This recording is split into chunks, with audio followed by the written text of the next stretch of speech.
আমি সবসময় নির্যাতিতদের পক্ষে। যারা দেশনেত্রী বেগম খালেদা জিয়া একজন নির্যাতিত ছিলেন।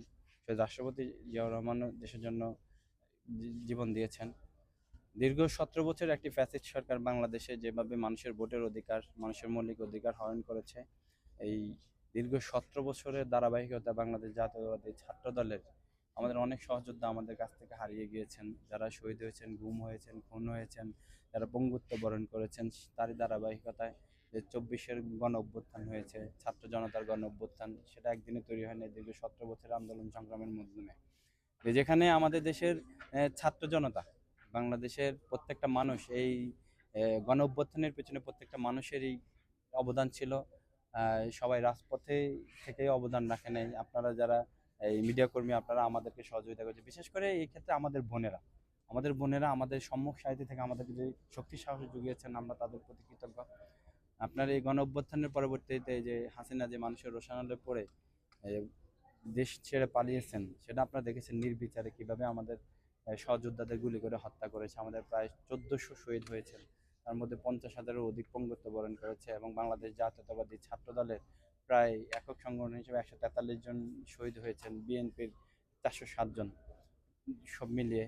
সেক্ষেত্রে শহীদদের আত্মার মাগফিরাত কামনা করছে। এবং আগামী আপনি যেটা বলছেন ছাত্রদল, এটা একটা বৃহৎ সংগঠন, এখানে দায়িত্ব আসলে আল্লাহর পক্ষ থেকে আসে, নেতৃত্ব।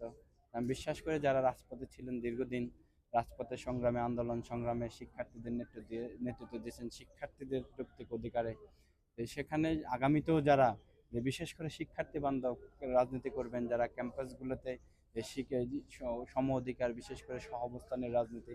আমরা বাংলাদেশ ফ্যাসিবাদ পতনের পরে আমরা বিশ্বাস করেছি বাংলাদেশের প্রত্যেকটা মানুষ, প্রত্যেকটা শিক্ষার্থী, শিক্ষা প্রতিষ্ঠান বিশেষ করে নিরাপদ থাকবে।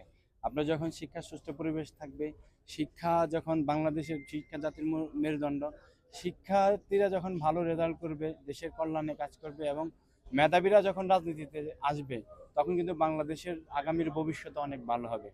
তো আমরা বিশ্বাস করি মেধাবীদের মধ্য থেকে যারা দীর্ঘ সময় ধরে ত্যাগ শ্রমগাম দিয়েছেন, প্যাসিবাদের বিরুদ্ধে আন্দোলন সংগ্রাম করেছেন, তাদের মধ্য থেকে নেতৃত্ব আসবে। আমি আমার জায়গা থেকে আমার সর্বোচ্চ চেষ্টা করেছি দলের দুর্দিনে, দেশের দুর্দিনে, দেশের জন্য, দলের জন্য, শিক্ষার্থীদের অধিকার নিয়ে কাজ করার জন্য, এবং মানুষের অধিকার নিয়ে ফ্যাসিবাদের বিরুদ্ধে আন্দোলন সংগ্রাম করেছি। অনেকবার জেল খেটেছি, জেল জন্য মামলা, হামলা, নির্যাতন, শারীরিকভাবে অনেক বেশি ক্ষতিগ্রস্ত হয়েছি। তো বিশ্বাস আছে, আমি আমার সৃষ্টিকর্তার প্রতি অনেক বেশি বিশ্বাস, এবং আমাদের মাননীয় সাংগঠনিক অভিভাবক, মাননীয় প্রধানমন্ত্রী, বিএনপির চেয়ারম্যান, ওনার প্রতি অনেক বেশি আস্থা। আমার বিশ্বাস উনি মূল্যায়ন করবে, যোগ্যদের মূল্যায়ন করবে। আমি আমার জায়গা থেকে আশাবাদী। ধন্যবাদ।